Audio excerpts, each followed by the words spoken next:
कबाड़ की दुकान बनता पाकिस्तान। खाने को नहीं दाने, चले मिसाइल चलाने। आवाम के पेट में चूहे दौड़ रहे हैं। किचन में आटे का डब्बा खाली पड़ा है। चूल्हा बुझने की नौबत आ गई है। लेकिन आतंकिस्तान में जंग की भूख खत्म होने का नाम नहीं ले रही। दिखावे के चक्कर में शाहबाज का पाकिस्तान पहले ही सड़क पर आ गया है, मगर दुनिया की देखा देखी पाकिस्तान अब भी मिसाइलों और हथियारों का दिखावा करने से परहेज नहीं कर रहा। यहाँ हालात ठीक हो जाएंगे, लेकिन वो हालात ठीक होने की वापस आ रहे हैं। मैं वापस पाकिस्तान वापस क्यों आ गया? मेरे पास जो कुछ पैसा जमा पर्ची थी वो भी बेड़ा गर्क हो गई। आसमान में उड़ाने के लिए पड़ोसी मुल्क में इतना कबाड़ इकट्ठा हो गया है कि उसे बेच दे तो कई दिन मौत से दावत उड़ाएगा, मगर आदत से लाचार पाकिस्तान है कि मानता नहीं। एक दो नहीं, तीन बड़ी जंग में भारत से मुंह की खाने के बावजूद ऐसे खिलौने के शौक खत्म नहीं हुए। तभी तो अब शाहीन 2 मिसाइल का सफल परीक्षण कर शेखी बघार रहा है। लेकिन आवाम अपने ही हुक्मरानों को आईना दिखा रही है।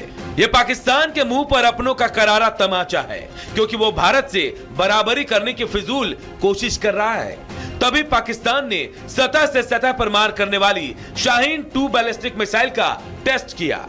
लेकिन मुनीर की सेना को कौन बताए कि जिस कबाड़ को तुम अब जमा कर रहे हो वो क्या काम आएगा, क्योंकि 2024 में जिस रेंज की मिसाइल पाकिस्तान लाया है उससे 4 गुना हम 2012 में टेस्ट कर चुके हैं। मिसाइल अग्नि 5 testing 2012, range 8000 kilometre. Missile Shaheen 2 testing 2024, range 2200 kilometre. अब तो भारत अग्नि 6 लाने वाला है, जो 10,000 से 12,000 किलोमीटर तक मार कर सकेगा। मतलब इतनी दूरी कि दिल्ली से मिसाइल छोड़े तो 20 बार इस्लामाबाद चली जाएगी। तो शाहबाज मियां, ये बच्चों के खिलौने जैसे मिसाइल जो अब किसी कबाड़ से कम नहीं, उनके दम पर उछलना बंद कर दो। Bureau report, Republic Bharat. तो आज हर पाकिस्तानी नाराज है। पाकिस्तान में जिस तरह से हालात सुधर नहीं रहे, उम्मीद की जा रही थी कि किसी तरह हालात सुधर जाए, लेकिन आज उसके लिए सरकारी खजाने का दरवाजा बंद हो गया।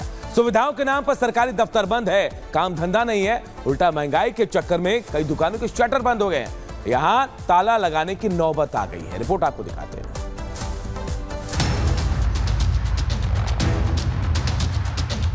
यहाँ हालात ठीक हो जाएंगे, लेकिन वो हालात ठीक होने की वापस आ रहे हैं। मैं वापस पाकिस्तान वापस क्यों आ गया? मेरे पास जो कुछ पैसा जमा पर्ची थी वो भी बेड़ा गर्क हो गई।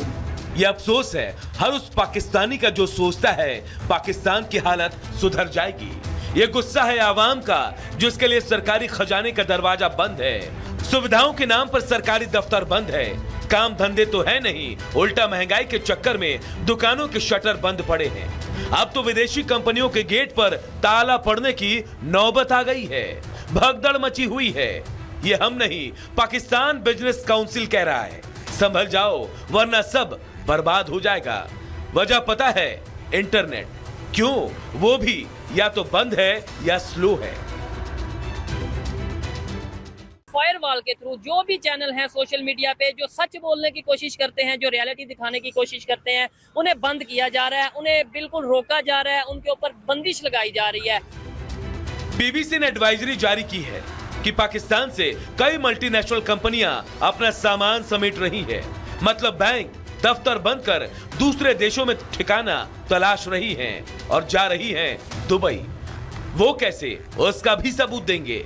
चिंता मत कीजिए, क्योंकि पीबीसी की ओर से यह alert Dubai chamber of commerce की एक रिपोर्ट सामने आने के बाद आई है, जिसमें कहा गया है कि जनवरी से जून 2024 के बीच दुबई में 3,968 पाकिस्तानी कंपनियां रजिस्टर्ड हुई। 2023 में इस दौरान 17% ज्यादा, क्योंकि 2023 में 3,395 कंपनी रजिस्टर्ड हुई थी।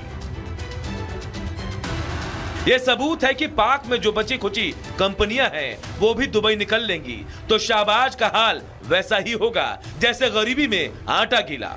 इंटरनेट चल नहीं रहा और इनको तुलना करनी है भारत से, टक्कर लेनी है हमारे बेंगलुरु, हैदराबाद जैसे आईटी हब से। आप देख ले हमारे नेबर्स पे जितने को हम दुश्मन कहते हैं, इंडिया को दुश्मन। जाहिर है वो इंडिया ही दुश्मन हम उनको ही कहते हैं। उनके बच्चे देखिए दुनिया की वर्ल्ड फेमस जितनी भी कंपनीज हैं उनके सीईओज हैं। ठीक है। उसके आगे आप चले जाओ उनके और हमारे बच्चे देख लें, कुछ भी नहीं, वहाँ पे तालीम का इफेक्ट्स आ रहे हैं।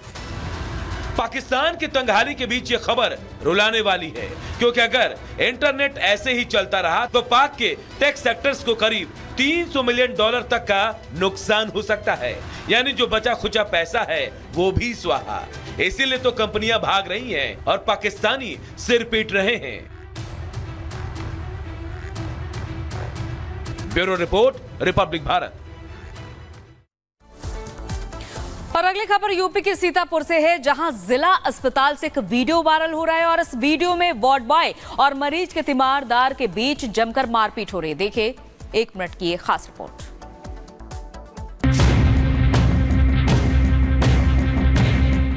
उत्तर प्रदेश के सीतापुर से एक वीडियो वायरल हुआ है, जहां अस्पताल में मरीज के परिजनों के बीच मारपीट हो रही है।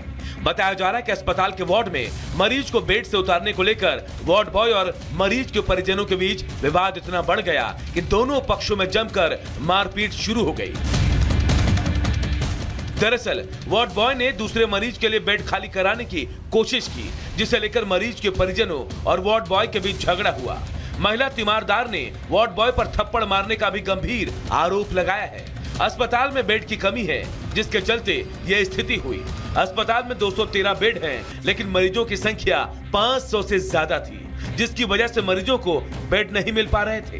हालांकि स्वास्थ्य विभाग ने आश्वासन दिया है कि इस मामले को गंभीरता से जांचा जाएगा और दोषी के खिलाफ सख्त से सख्त कार्रवाई की जाएगी।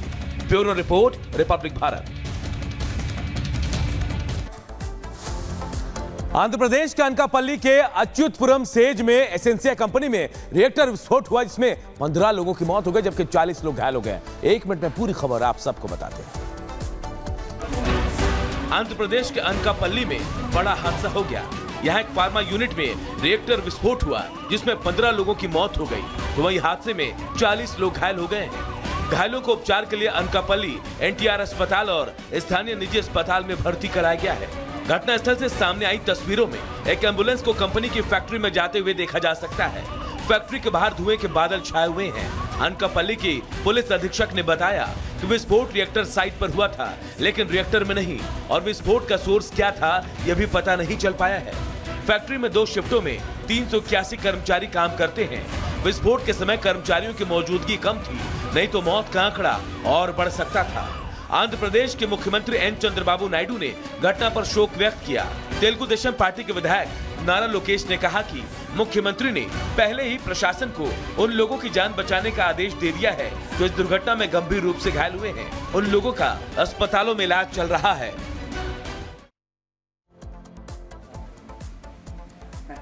और यूपी के प्रयागराज में सपा नेता अमरनाथ मौर्य का एक वीडियो वायरल हो रहा है, जिसमें वो राइफल लेकर नगर निगम की टीम के पीछे दौड़ते हुए दिखाई दे रहे हैं। देखिए 1 मिनट में ये खास रिपोर्ट। समाजवादी पार्टी के नेता अमरनाथ मौर्य का राइफल लेकर नगर निगम की टीम को दौड़ाने का वीडियो वायरल हो रहा है। निगम की टीम विवेकानंद पार्क के पास जेसीबी लगाकर सफाई करवा रही थी। वीडियो में दिखाई दे रहा है कि सपा नेता हाथ में राइफल लेकर तेजी से पार्क के पास आ रहे हैं। दरअसल प्रयागराज के प्रीतम नगर कॉलोनी में एसटीपी से सटी हुई कुछ जमीन है, जिस पर पिछले 2-3 सालों से गणेश पूजा का आयोजन किया जा रहा है, जिसमें पूजा कमेटी और मोहल्ले के लोग शामिल होते हैं और 9 दिनों तक चलने वाली इस गणेश पूजा में कई कार्यक्रम का आयोजन किया जाता है। सितंबर में फिर गणेश पूजा होनी है, इसीलिए जमीन को साफ करने के लिए नगर निगम को बुलाया गया था। नगर निगम की टीम सफाई कर रही थी, तभी अमरनाथ मौर्य वहां पहुंच गए और सफाई का विरोध करने लगे। जब नगर निगम के कर्मचारी नहीं माने तो वो अपनी राइफल लेकर कर्मचारी से बात करते हुए और राइफल लेकर एक तरफ दौड़ पड़े, जिसका ये वीडियो सोशल मीडिया में वायरल हो गया है। Bureau report, Republic Bharat.